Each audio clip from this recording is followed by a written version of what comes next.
Good morning, good afternoon, and good evening to some of you. I'd like to thank you all for joining us for this webinar, The 6 Stages of Digital Transformation, featuring our resident digital transformation expert, Brian Solis. My name is Lindsay Malone, and I will be your host for this one-hour webinar. I'm excited to see some of you logged in everywhere from Barcelona to Rio de Janeiro to Birmingham, Alabama. It's very early and very late for some of you, so I thank you for joining us and promise that we'll keep to our timeline. Before I pass things on to Brian, I do have a few webinar tips to cover. First, if you are listening in on your computer and you start to hear a crackling sound coming through your speakers, please mute your computer and dial in on your phone line instead. Second, if you are disconnected at any point throughout the webinar, please go back to your email confirmation and you can log in using that same information again. If you experience any other technical issues, please contact WebEx support and they will do their best to assist you. We will have a brief Q&A session at the end of this webinar. While Brian likely won't be able to address all of your questions, we will get to as many as possible, and then we will follow up on any remaining questions afterwards. If you have a question that you'd like us to address, please send it in through the chat feature, which is located on the right side of your screen. To address the most popular question, yes, you will be sent a copy of these presentation slides as well as a link to this webinar recording. You'll be directed to Brian's report immediately after logging out of this webinar, so you'll be able to check that out. All right, let's get this thing started. So first, I will tell you a little bit about Altimeter and Profit, and then I'll introduce you to Brian and pass it on to him. Altimeter is a research and strategy consulting firm that helps companies understand and take advantage of digital disruption. In 2015, Profit acquired Altimeter Group to bring forward-thinking digital research and strategy consulting under one umbrella, and to help our clients unlock the power of digital transformation. As most of you already know, Profit is a global brand and marketing consultancy that fuses insight, strategy, creativity, and imagination to help clients grow better brands and businesses. Although many of you are probably already familiar, I would like to introduce you to our speaker, Brian Solis. Brian is a globally recognized as a business thought leader, frequent keynote speaker, and a best-selling author. He is an expert on topics like technology, digital marketing, and cultural shifts. He has received much praise for his new book, X, The Experience When Business Meets Design, and he is here with us today to discuss his most recent report, The Race Against Digital Darwinism, 6 Stages of Digital Transformation. Without further ado, I'd like to welcome Brian Solis. Thank you so much, Lindsay, and thank you everybody for joining from all around the world. That's an incredible feat, considering it's a Friday. So I hope to make the most of our time together by sharing with you some of what I think is some of my greatest research to date here with the team at Altimeter and Profit. And I hope to share with you some insights, not just from the research, but also hopefully some points to help you following this webinar, to help you in your work. The inspiration, before we kind of kick into things, the inspiration for this report was comes from a lot of the conversations that I've had over the years about the subject with some of you. And I listen as an analyst. I feel and respond in some cases after these interviews as a therapist, and I leave as I leave as sort of one of your empathetic peers in understanding that you are trying to do some really amazing things. And really, at the end of the day, what you're doing by asking these questions, by trying new things, is you're changing the very infrastructure of what business is and what business could be. And as I had these conversations, as I researched companies, I learned that there were patterns starting to form into what kinds of stages companies could go through as they become more, let's just say, digitally mature.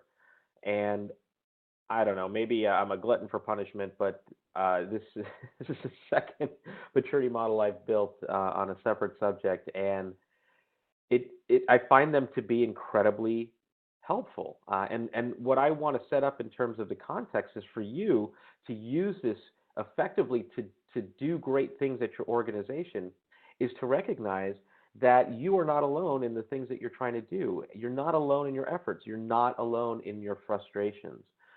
We all have great opportunities today, and that starts with doing great new things. And that's really what innovation is all about. Before we jump into these slides, I do want to say that one of the things I've learned also is that even though you're going to see a maturity model, it doesn't necessarily mean that you will move from left to right. It's not designed to be linear. It is meant to capture states of change, and you can probably find yourself in various aspects of this all at once. But the purpose of this model is to give you a benchmark, to also give you a roadmap into what's possible, and to give you something concrete, to give your peers and your executives something that they can chew on to say, I get it. Are you telling me that we are not way over here? My goodness. Other companies are over there. We have to get over there too, to maybe help you break down some walls, break down some barriers, and get some things accomplished. So the 6 stages of digital transformation really are meant to show that business as usual might be a thing. Business as usual might be comfortable, but the one thing that you can say is that in order to innovate, you're going to have to do new things. And it's a lonely road at times, and it's certainly, as I've personally endured, a debilitating path role sometimes, but it is also one of self-empowerment, maybe even to get philosophical for a second, self-actualization. If you're waiting for somebody to tell you what to do, you're on the wrong side of innovation. It's not a bad thing. I think that's what we look to leaders for. I think we look to managers to tell us where we need to go and how to get there. But I can't tell you how many times I find change coming from the middle.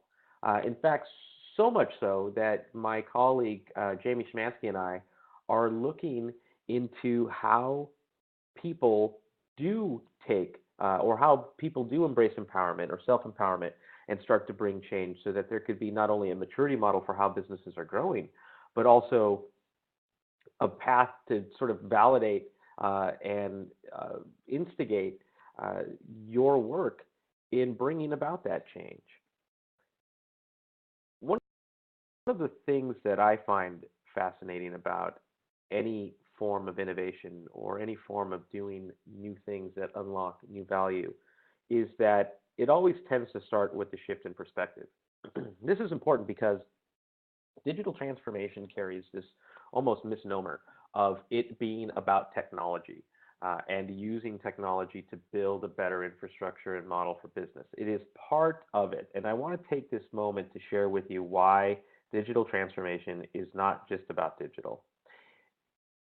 Depending on what history track you study in terms of the evolution of digital transformation, you could see that there was a tremendous amount of momentum that came out of IT or the CIO organization, in that there were explorations of new technology in which to be more effective in work or in business. A lot of this also stemmed from work from the CMO, investing in new marketing tech and ad tech in order to compete for customer attention and conversion. But where the real magic happens is when you see things differently, right? There's a reason why you have to invest in all of this new technology. And a lot of that has to do with capabilities, of course, but at the same time, it's because behavior, expectations, preferences, these are all changing. And it's not just your customer, it's your employee. And these are things that we have to see differently because we tend to judge this change based on how we work, how we strategize, how we measure success. And those are the pillars that are crumbling around us. And we're going to have to erect or retrofit new structural pillars in order to build a future of business that is far more in line with customer and employee evolution and far more resilient in order to be able to change. If you think that we've reached sort of the crux of how technology is impacting business and society, and we've got years and all kinds of crazy technology ahead of us that's going to continue to change things. You have Uber testing autonomous self-driving cars right now in Pittsburgh. You have Lyft and General Motors experimenting in Austin. You have virtual reality on the cusp of coming out. You have Google Home coming in to compete against Amazon Echo. I mean, so many of these things are changing the dynamics of engagement and expectations and behaviors that we're just at really the beginning. Yet I know executives who literally believe that this is all going to just pass. I don't know what world they're living in, but it must be nice. But in all reality, we have to build an infrastructure that deals with change consistently, and that's what this is about. So even though we're talking about research and maturity models, it doesn't take away from the fact that this is a very human story. This is a story that begins with you. This is a story that advances because of you. And I'd love for you to know that I'm in your corner, and I do this research to help you move forward. Because at the end of the day, someone's got to be a voice for the customer. Someone has to be a voice for the future employee, and someone has to connect the dots between what businesses or what executives don't see and do to what we need to see and do. And that's why I believe that innovation is something that begins with perspective. It's something that takes shape and gets momentum with empathy, and really becomes part of action and a new set of metrics that you use to drive this.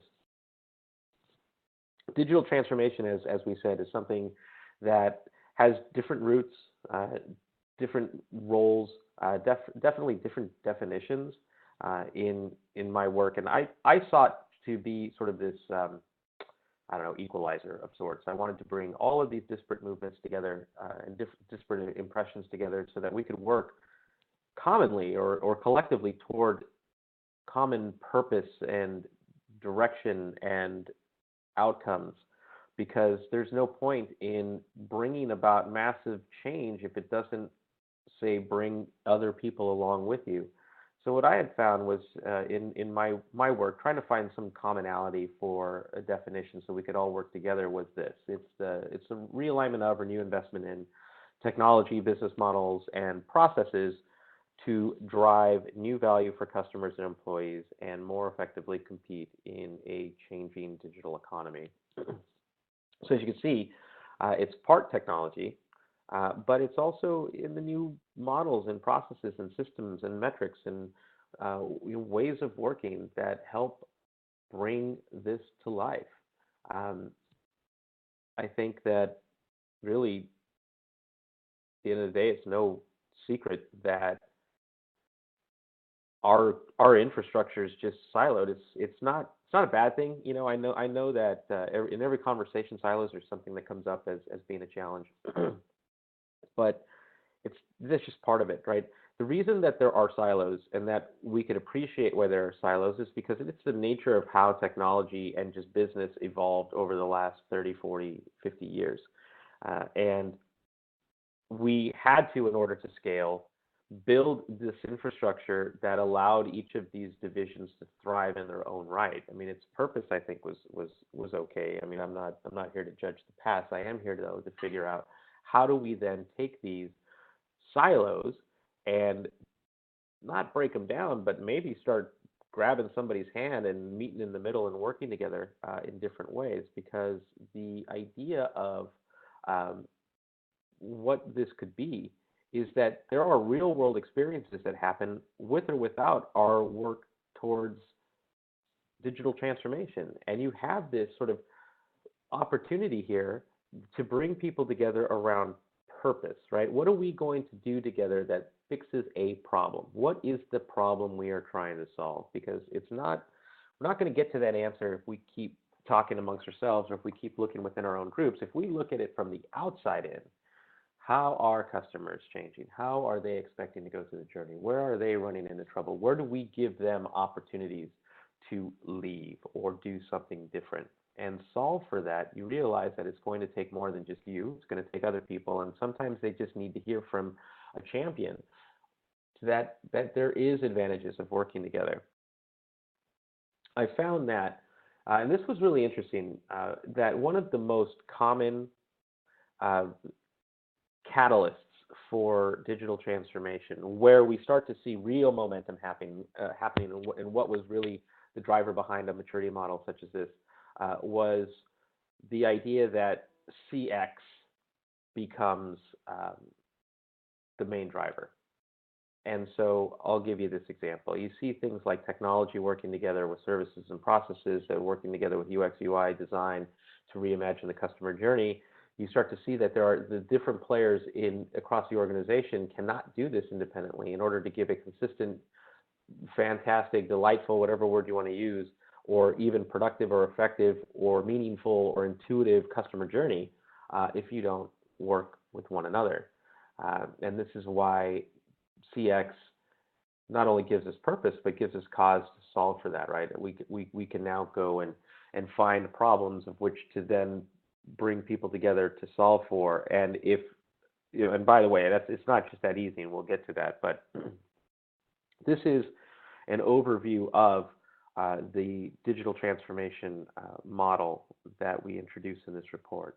And hopefully you've had a chance to read it. If not, I know that Lindsay will make sure that you get a copy of the link to get it. But I want you to think of this as a diagnostic. And in fact, we're turning it into a diagnostic tool in case you need help to go through this and measure where you are and determine how you need to get to the next levels. But it's really meant for you to look at this and see quite specifically in which areas and which aspects of your business are they scattered throughout this model. Even though this is a high-level overview of what it is, in the report you see very, very detailed areas that you could literally check off to see where you are, or where you need to be, or where you're weak and need to be stronger.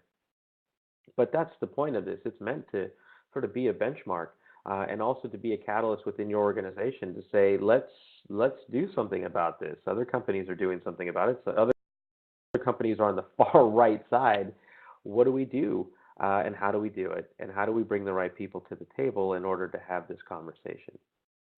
So digital transformation maturity is something, if you work backwards, like Stephen Covey once said, start with the end in mind. It is really around trying to deliver alignment toward a holistic or omni-channel customer experience. I hear all the time about how difficult it is to engage customers in all of the channels. Why can't they use less screens is a quote that I heard in an interview just the other day. Made me laugh.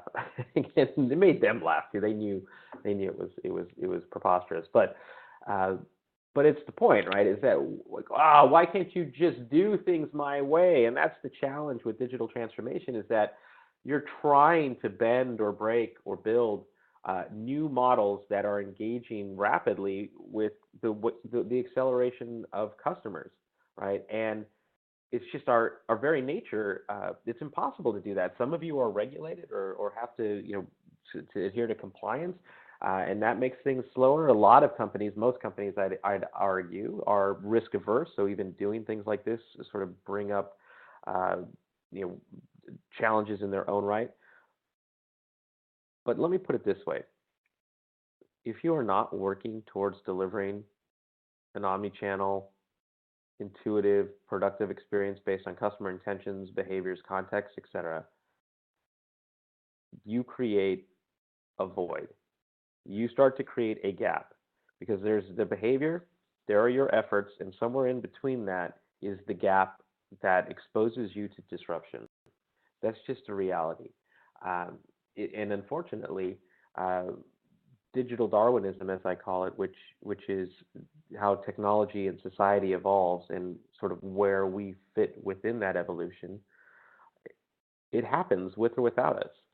And this is why I think if we can, roll up our sleeves, understand this is not easy. There's no listicle. There's no top 10 things to do to make this easier. If we try to take a lazy approach or a passive-aggressive approach to change, we're just not going to get there.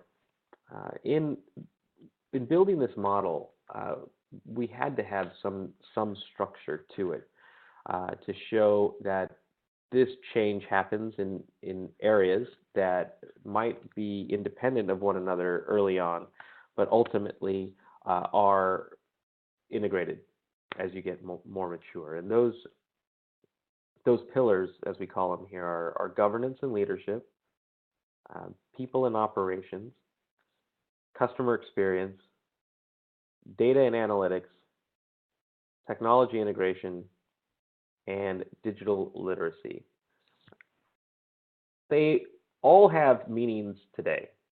It is how these meanings evolve and then how they work that really starts to form the undercurrent or the foundation for digital maturity. There are a lot of things here that I think are incredibly important, but they all have to point towards this new state or this future state. Part of the challenge that companies have is that they build the future upon a foundation of legacy. And that legacy is really based on, how do we see the world? How do we view the world? How do we report to stakeholders and shareholders things that they're looking for versus what customers and employees are looking for? And it's just really sort of this exploration that allows us to see things differently. So digital literacy, for example, isn't just learning about all of the new technologies.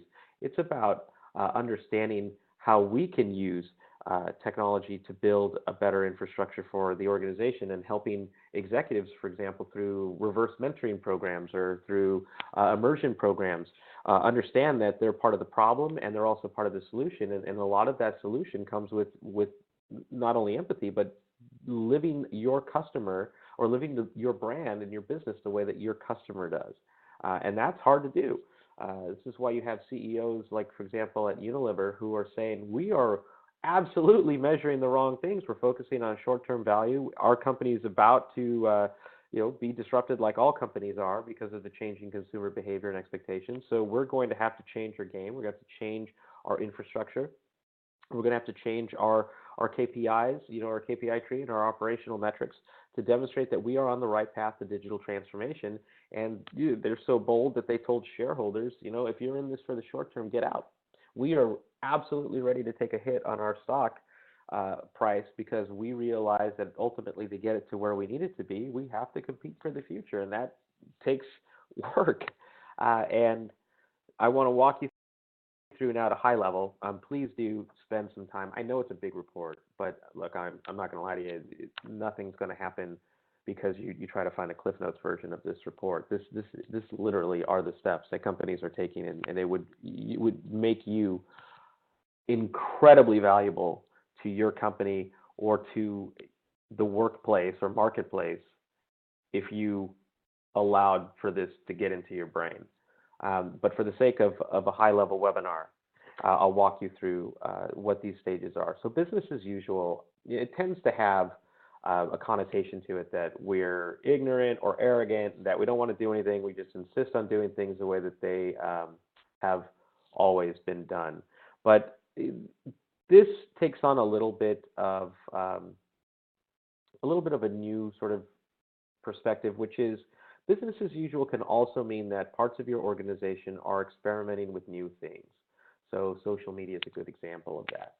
It doesn't mean that you're changing the aspect of your goals and objectives and how you work toward them, but it does mean that you are not oblivious to the fact that the world is changing.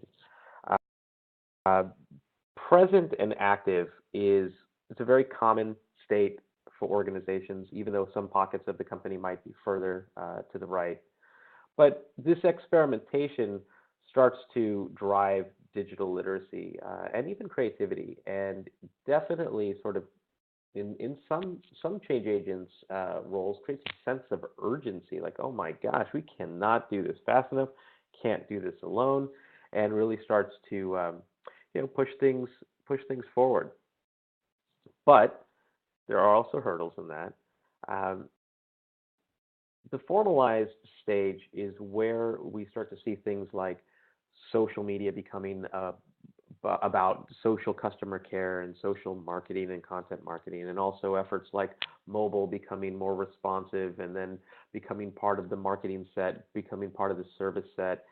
You start to see initiatives that are bolder. You might have someone who attended Facebook's F8 developer conference a few months back or a couple months back to better understand the aspect of chatbots for customer engagement or shopping, or the role of Oculus Rift in the future of brand experience. So these are initiatives that are bolder, They're still locked and loaded into particular silos, but they at least get some infrastructure rather than playing around and experimenting and borrowing money from this budget or borrowing resources from this team. That they start to become a little bit more formalized, but they're still independent.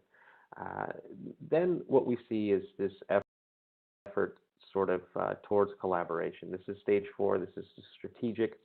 I know that all of this clip art is amazing and that you're all drooling over it, so you're welcome. At the same time, stage 4 really shows, though, the possibilities of how, well, I'll give you an example. Mobile, I think, is one of the biggest opportunities to drive digital transformation in the organization today. And it's also one of the hardest because executives do not live on mobile. They do look at kids and people who use mobile as being sort of part of the problem with society because they can't look up and make eye contact. They're all becoming digital introverts, and sure, they might be interesting and conversations to have, but they're also reality that mobile, for example, is a cross-functional, cross-platform device that is more than a device. It's a lifestyle, and it cuts through every aspect of your customer experience today, whether it's sales or discovery or awareness or decision making or support or aspects of loyalty and engagement. You can't solve for mobile in one department, right? The customer journey is just that. The customer experience is something that they experience with or without you.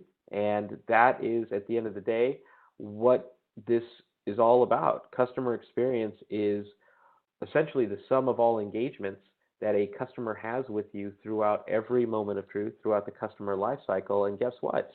You're responsible for part of it. Someone else is responsible for part of it. And here in stage 4, we're having conversations that recognize that we might now need to work together because that customer doesn't care about departments. They're far more connected. As a result, they're far more informed. With information comes power, and that means that they're empowered. When they become more empowered, they become more demanding. When they become more demanding, they become more elusive. All of these things are playing out. This level is really what starts to better understand to what extent we need to prioritize things. What do we need to solve for? Where are the greatest friction points? What do we need to unite? What do we need to develop? And that work, those conversations, start as little groups, maybe start as circles or little steering committees within the organization. But at some point, a formal digital transformation team comes together with full-on, you saw in stage 4, executive sponsorship. But here you really start to see executive reporting. There's probably a board seat here or reporting directly to the board.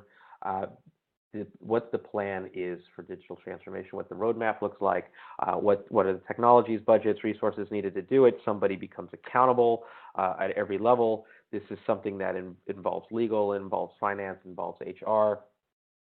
These are all aspects of the company that are now realizing that we're going to have to start working together to be more in step, more aligned, more intentional about what we're working on.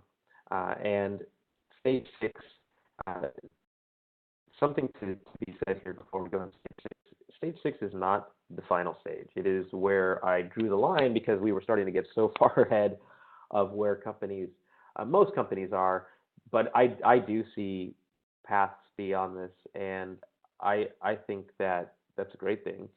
But here, what you start to see are companies experimenting with innovation, right? And you probably see this in pockets, in 4, 5, and 6, but really starting to become far more formalized here.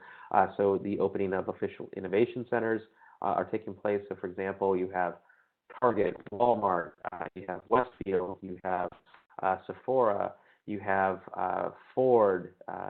All of these companies are opening up innovation centers in Silicon Valley, part to plug into the ecosystem, part to better understand how these technologies are affecting and shaping customer experiences.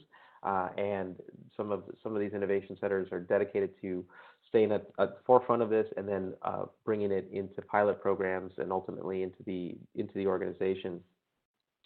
And this is fantastic. I live in Silicon Valley near San Francisco, and last night I hosted a dinner with several companies that are going through digital transformation. One of them is a major bank, and this is a company that in the few months since I published my first report on innovation, they had 8 people that were scattered throughout the organization that were responsible for different aspects of innovation, and they reported to various people to try to rally support, definitely bring information together to those who needed it, and then hopefully to create alignment. And I can't remember, it was in July, so however many months that is, they're now at 100 people with a formal innovation center and an official charter. So here we really start to see things pushing forward. Now, look, you can have companies that are doing this and still have other aspects of the organization that are in previous states of the 6 stages. That's totally normal, but at least you start to see a path of what's possible to bring your organization forward and how you bring people together to do great things. There are challenges, of course. There are reports that I've published on digital transformation before that shows how what some of the top challenges are, what are some of the top solutions to get there are. But the number one challenge is changing company culture. This is, by the way, one of my most passionate subjects. I've been trying to figure out how to make this a source of research and a platform for content and speaking, because whether I'm studying innovation, whether I'm studying digital transformation, it all comes down to culture. Culture is the number one culprit for not bringing companies or allowing companies to move forward, going down to the reality of employees not feeling that they're empowered to do so, or they're not, that there are actually infrastructures that prevent taking risks. And I get it, right? I mean, we've spent 50, 60 years building up these models and this resulting culture to try to do the right things the right way. I get it, right? And then you have a culture that then also becomes shaped by how we define value for stakeholders and shareholders. There's really nothing to blame other than it just is what it is. But if you look across all the other challenges like cooperation between departments and silos, lack of resources, understanding customer behavior, securing executive support and leadership, lack of data, risk management, they're all aspects of culture, right? To what extent are we moved to step outside of our role? To what extent are we rewarded for taking risks? These are all aspects of the organization that I think are going to take shape. The more you get to the right, I can tell you that in the innovation centers, these are things that had to be developed simply to get away from all these things, that it was just easier to open up a new center that was governed by its own rules rather than having to try to impact the culture of the organization. But make no mistake, culture is at the heart of your success and to the extent of that success.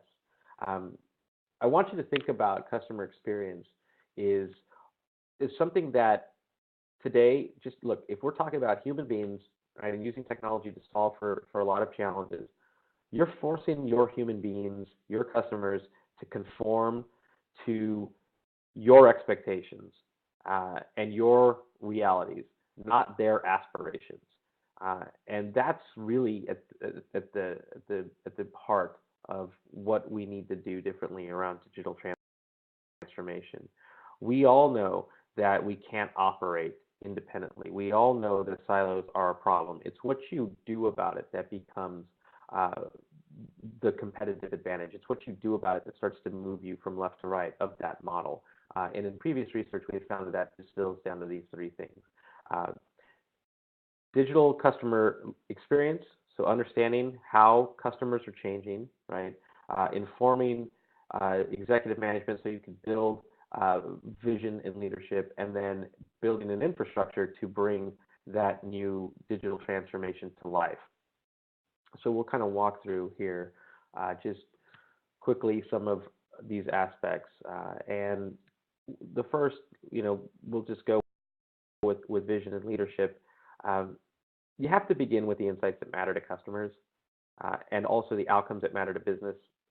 Otherwise, nothing else matters. This is really important. And I've learned this from a lot of my work with Google around micro moments, in that you can't drive new outcomes if we don't have customer perspective, and we can't design relevant and meaningful experiences if we impose our standards for experience upon them. In all cases where businesses are really further along to the right, we have change agents that are stepping outside of their roles. This is why leadership often comes from the middle. And as you can see here, Lars from Lego says it's about finding those people in different departments who are willing to risk things to be a lead within the company. There are a lot of people out there who feel like you do. You have to find them, they have to find you, and this opens the door to change and new possibilities. There's going to be resistance because the culture sort of rewards that today, or at least unintentionally. Culture isn't so much about what you do, it's also about what you don't do, right? It's about what you reward and also about what you tolerate.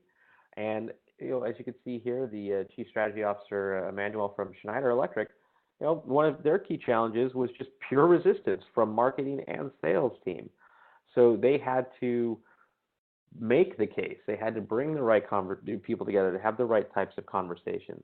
And all of these aspects, help them move along. It's also about educating executives to see the world through the eyes of their new customer, their new employee, to recognize that while you're busy judging Snapchat, it's basically changing the expectations and behaviors for how customers want to communicate with one another. You just can't unsee that. You can't undo that. You can't go backwards. That just keeps changing the standard for engagement. As much as, for example, I talk a lot about Uber being your competitor. Everybody competes against Uber because what they have done in terms of the customer experience, in terms of the transactional models, in terms of using the mobile device and payment infrastructures, they have absolutely made people think, well, why isn't my bank like that? Why isn't my insurance provider like that? Why aren't any of the companies I do business working like that? And I think this leads to something I'm going to be talking a little bit more about this year called the relevance revolution.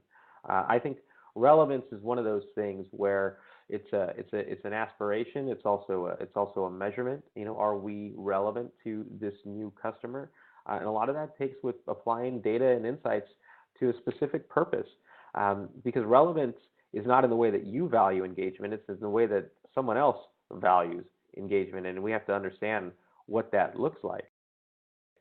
We have to close that relevance gap that exists today, and a lot of that is based on internal collaboration and also external perspective and external collaboration, because that work that you do is not about any one moment. I understand that many of you focus on different aspects of engagement, right? Marketing or service and support or HR, but you're not going to solve for it if these questions aren't answered in the complete life cycle or in the context of the complete life cycle. You might solve for it in one aspect, but you have to solve for it in all aspects for it if customer experience is indeed the sum of all engagements. So I could spend an entire presentation on this particular slide, and maybe I will. Maybe I'll put together a small brief later in the year around the relevance revolution. But it's really about getting the insights you need in order to tell a different story, in order to bring that story to life, much like how Airbnb took data when it was only 4 years old and learned that the customer experience that they were having was not the experience that they had talked about or envisioned, simply because the host experience, the host experience was something completely different. And so they had to use data. They brought in a Pixar artist. His name is Nicholas Sung, and I highly encourage you use him because he is now doing this full time, helping companies bring data to life in the form of animation. And it's just incredible of how it just changes your perspective. And what ends up happening is that you tell these stories, you're able to get people to see what they couldn't see before in ways that I call it speaking the language of the C-suite. It's not talking to anybody the way that you see the need for change. It's about talking to executives in the way that they need to hear it in order to do something about it and support you.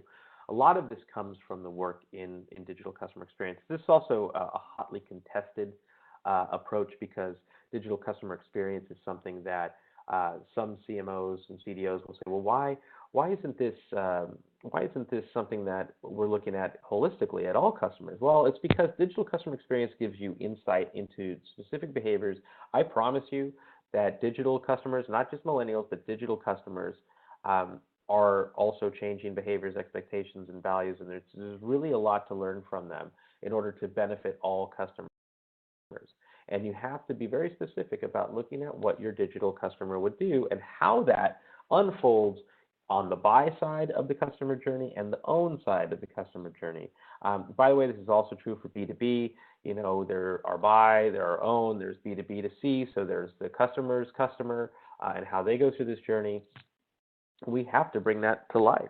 I think, you know, for example, my friends at GE is reimagining what experience could be, or GM, sorry, and they have developed an entire group. Their digital transformation group is being led and maturing under what they call the GCCX group, which is the Global Connected Customer Experience Group. And they're looking at bringing these experiences holistically across the organization and bringing change by earning support from the top down to essentially change the infrastructure of the organization. You know, you have people who talk to the customer who are on the OnStar team. You have people who talk to the customer who are dealerships. You have people who talk to the customer who are at you know, service bays. All of these things have to come together, and someone has to take that lead. You know, in this case, as you can see for Schneider Electric, I mean, they've done 5 journey maps for 12 different segments, and they have plenty of more work to do. And they're they're uncovering pain points. They're showing how to solve for that. They're essentially introducing to executives what are some of the things that they have to do, because the designs that they have in place today versus the designs that they need over time to be relevant are in fact different. And you know, one of the funny cartoons that I'd come across is this one by Eric Burke. It's just hilarious, right? I mean, we have these new standards for, I mean, you might have your UX team look at this and you might think that this is for your UX team, but this is absolutely something for you to see. You have to see that all of these different aspects of customer and employee lives, my iPad, my Apple Watch, my Uber app, Tinder even, are all resetting the expectations for customer engagement. Right? What's the purpose of a website in 2016? It is not what you think. And you start to answer that question by going through this process and understanding that there are a bunch of things that are influencing consumer behavior that we're not taking into account. We're maybe iterating on the customer journey. We're maybe trying to find new opportunities for innovation, but we have to see that there's some crazy change going on. Things like chatbots. Even though you're seeing a bunch of bad publicity on them, it doesn't mean that it's going backwards. I would argue that at some point this is going to be, or something like this is going to become the modern equivalent of the contact center. You still have to scale all this stuff, and just messaging is the new phone. In fact, people don't even like making phone calls once they start becoming digital introverts. You know, the idea to send a text or a quick message or an animated GIF or a snap, these are things that just become the new standard for engagement. You don't go backwards. And then understanding how to apply all these insights to connecting the physical and digital worlds better together to create more connected experiences, cross-screen experiences, cross-state experiences. I could tell you that when I wrote X, my book on experience design, I started by looking at how digital customers retain information differently, how they learned, how they read, what they shared, what they connected with. And I took all those insights and literally wireframed paper. Took those insights to reinvent the concept of a book to deliver a new, more relevant and intuitive experience rather than just following what I would have done, which was to take these insights and just put it into a book format. And a lot of that is driven by this just crazy new behavior that continues every single day. But I want to introduce you to what Google calls micro moments. Micro moments are a subset of the digital customer experience specific to the phone on an increasing, let's just call it increasing consumer marketplace of people who want to make decisions on the phone because it's the device that's always closest to them. So when they begin their journey, and this is true for almost every industry that we found, is that people pick up the phone and start the process. They are all intentional, so they want to learn, buy, know, go, do, etc. And in a post that I just published recently demonstrated how micro moments have completely changed. For example, the process of buying a car, 71% of this journey done on a mobile phone. Unbelievable, right? And it's this idea of, well, what is your journey and how does it bring to life micro moments in order to help people find you and then to take next steps? Because the entire construct is being unraveled by micro moments, right? If 90% of smartphone users who go into a micro moment are not absolutely certain of the specific brand that they want to buy from, how do you become part of that decision-making cycle? It's a different approach. These are all things you could solve for. These are all things that are not going to be solved for in terms of social media, digital marketing, content marketing, sales and support. These are all things that have to work together to be present, because 73% of those customers in that moment will make a decision based on the most important insights or information to move forward. In the case of Starbucks, we saw that Adam Brotman, who's the chief digital officer, focused on mobile. And they focused on mobile because, like the example I shared with you with my book, they were also able to bring out these insights for engagement, much like Uber does, where they bring physical and digital together in payments, in insights, in loyalty tracking and management, in retail experience. So a lot of these insights apply to the physical constructs of what Starbucks is. And as you can see, once you become very intentional about this, you can see that omnichannel is much more than a buzzword. It's an aspiration. It's something that I think you need to build towards. You can see what's broken inside the organization, and digital transformation sort of starts to help you fix that. And this is why a digital transformation team over time becomes really, really, really important. And I want to share with you sort of the fact that this is something that gets into the hands of people who are really passionate about it, that earn executive support, but understand that this has to be flat, right? Nobody's more valuable than anybody else if what you're trying to do is solve for ultimately what the consumer experience is, right? I think that's just how we have to think about customer experience. In the case of Harvard, for example, I mean, you have to imagine their customer in many ways are students who are probably far more digitally savvy than the executives at Harvard, and they get that. And so that they have to make people accountable, and they get to the point where they bring these teams together and assign accountability and responsibility and everything necessary to make changes and to drive adoption.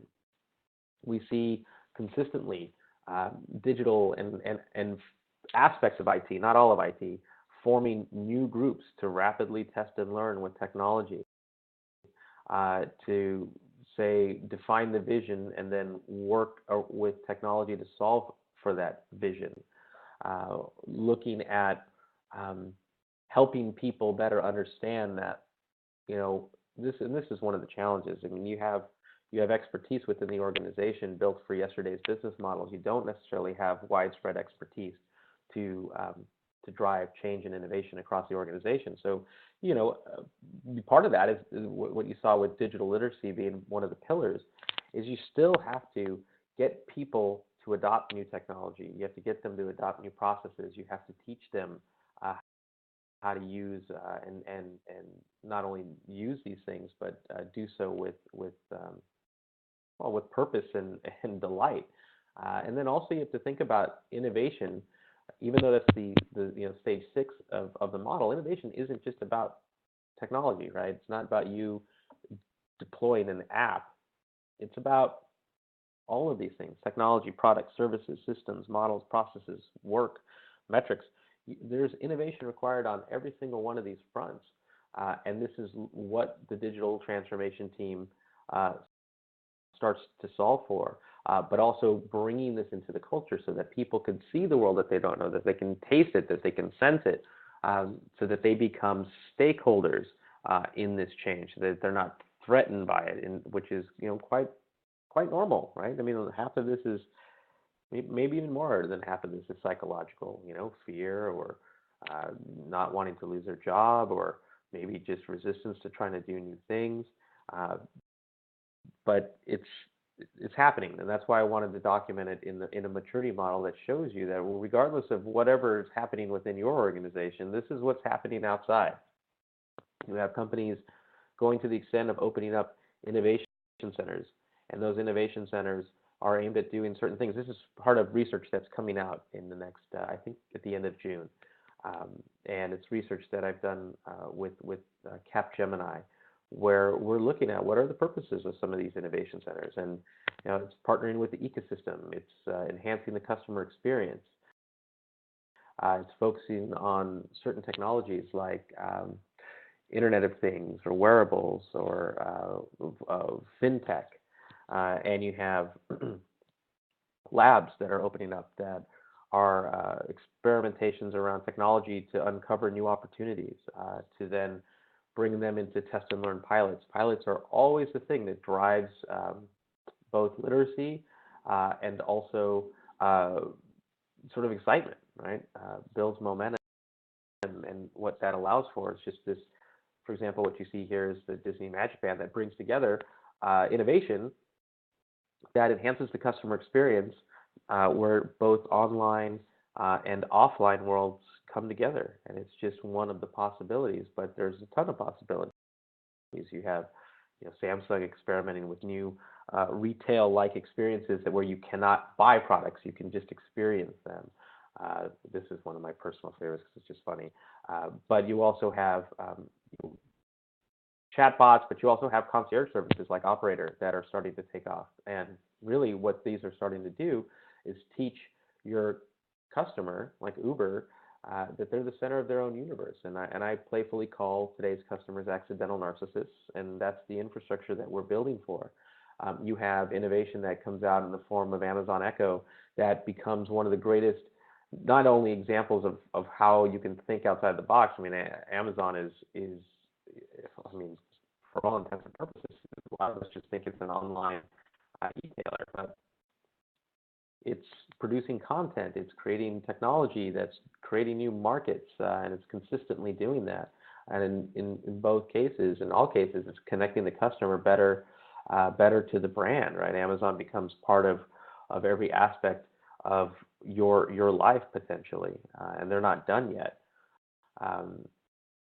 And here as we move to closing is there's a companion report to the digital maturity model report, and it is called the opposite approach. We'll make sure we send it to you. This was it's a much shorter piece. It's a much more directed piece that was based on it's a derivative of the 6 stages. 6 stages took about a year and a half to assemble. It's just a very complex.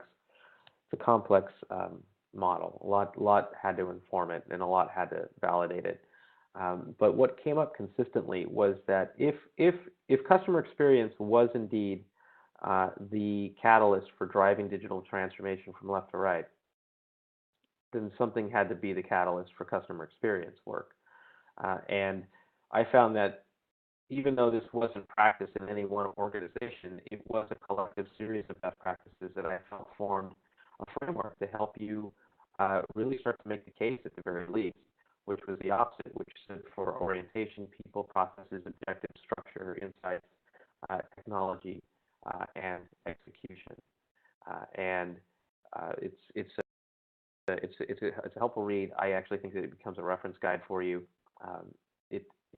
There are checklists to really help you better understand. This is from an earlier digital transformation report. All these things together will help you drive change. So in closing, I wanted to share with you that one of the most common things I heard, besides culture being a challenge, is that we tend to think of innovation as being talent, right? I don't know how to code. I don't know how to do this. I don't know how to design. But that doesn't mean you can't be innovative. Innovation has to happen in perspective and processes and work and other things that just really start by seeing things differently, not assuming that you have to follow the rules, and empowering yourself or being empowered to go do new things. It's something that you learn. It's something that you're conditioned to get better at, and that's important. And it's not going to happen if we don't appreciate the fact that innovation's got to start somewhere. Transformation's got to start somewhere. And we have to just accept that it's going to have to start with us if it's not going to happen from the top down. Ultimately, change accelerates and permeates the organization because it is embraced from the top down, but it's getting there that starts with us. And I want to just end on that note, that your role is more important than I think you give it credence for. I know it's hard. I know it's really, really difficult to embrace a lot of the things that you're trying to do outside of your normal routine and all the things that you have to get done. But this is not going to happen without you. And I believe that all digital transformation, all innovation starts because you are the innovator. You are the voice of the customer, and you are the one who not only lives the brand the way that your customers do, but can make sure that other people do that as well. So thank you very much for your time and attention. And Lindsay, with the few minutes that we have left, maybe we can get a question or two in there. Yeah, thanks, Brian. We've had a lot of questions come in, so I'm going to get to a couple of them. The first one came in really early on from Demir. He asked, how is the role of Chief Digital Officer sustainable? Well, I don't know the answer to that because I think it's sort of user defined. There's a whole CDO movement out there, and in fact, there's a great organization for Chief Digital Officers, excuse me, that I'm a big fan of. I think it's just really about what the purpose of the role is. A Chief Digital Officer is different than a traditional CIO in that they're looking to solve for the gaps that exist between employee and customer engagement today. And essentially, if you remember the triangle earlier on in the presentation that brought together technology, services, and process, UX, UI, design around CX, I think that becomes part of the role for the CDO. But I think it's the act of what a CDO represents that becomes more sustainable than the title itself. So it's using all of these technologies to solve for the problems and also solve for the opportunities that exist. I do think that's a title that's probably going to evolve over time, just like we're seeing titles starting to spring up around Chief Experience Officer, Chief Customer Officer. In the end, though, they don't work in isolation. They work. In fact, I just read an article recently that talked about making the case for Chief Marketing Officers to become Chief Technology Officers or MarTech Officers. They're all just essentially driven by function and purpose. I think it's the intent, though, that really sets it apart. And at the end of the day, all of these disparate functions need to work together anyway. Right. Okay. Carolina says, what are the key elements of the business model that established companies should innovate to achieve digital mastery? Lindsay, could you ask that one more time? Yeah. So what are the key elements of your business model that established companies should innovate to achieve digital mastery? Oh my gosh. So much.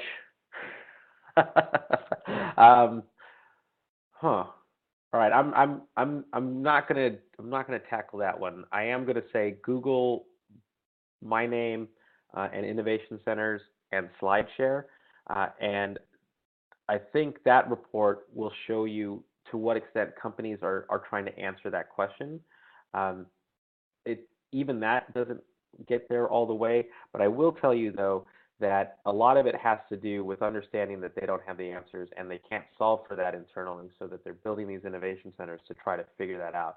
But I will tell you that one of the biggest challenges of an innovation center is actually trying to get all those insights that they pick up on the front lines back throughout the DNA of the company.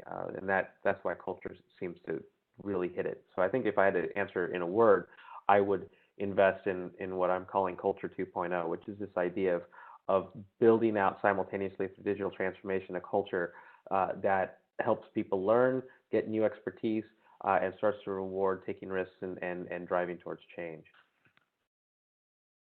All right, very good. I think I'll throw in one last one. How do businesses with little money to invest get started with digital transformation? Yeah, I hear you. You know, that's an unfortunate reality. I'll tell you, even some of the bigger companies too that I think would help answer your question too, is that there's no budget really for digital transformation amongst most companies. It's something that has to be fought for and earned and established. And it's one of the reasons why, and I probably could have said this earlier, that I was inspired to develop the opposite framework because it was essentially an 8-step path to help you make the case with limited budget and resources to get some budget and resources towards solving for something. Essentially, you expose weaknesses, you expose gaps, you expose opportunities to increase market reach through that 8-step process that you can tie hard numbers to. You could tie operational metrics to that people would feel more secure in making bets against.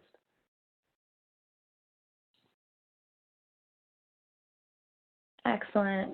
Well, as I mentioned earlier, we will be following up with you for any of the questions that we didn't have the time to answer, but that is all the time that we have for today. So thank you for joining us, and thanks, Brian, for sharing your great insights with us.